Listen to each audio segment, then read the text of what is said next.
8ই March আন্তর্জাতিক নারী দিবস।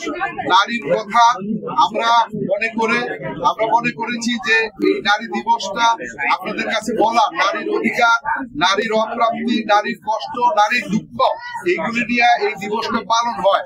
কিন্তু প্রবীণ নারী, যারা প্রবীণ হয়ে গেছে, বুড়া হয়ে গেছে, বৃদ্ধ হয়ে গেছে, যাদের বয়স 60 বছর পার হয়ে গেছে, যাদের হাঁটুতে, কোমরে, পিঠে ব্যথা, অভাব অনটন, খাবারের সংকট, চিকিৎসার সংকট, ছেলে মেয়ে আছে অথবা নাই, থাকলেও তারা খোঁজখবর রাখতে পারে না অথবা রাখে না।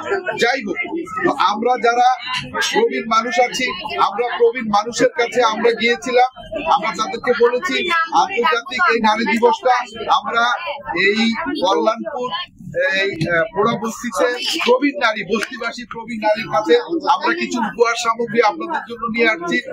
সবার জন্য আনা সম্ভব হয় নাই, আমরা কিছু শাড়ি, লুঙ্গি, বিছানা চাদর এসব নিয়ে আসছি আপনাদেরকে। এইগুলি এটা কোনো জাকাত, ফিতরা কিংবা কোনো ধরনের আল্লাহর হস্তে বা এগুলি না।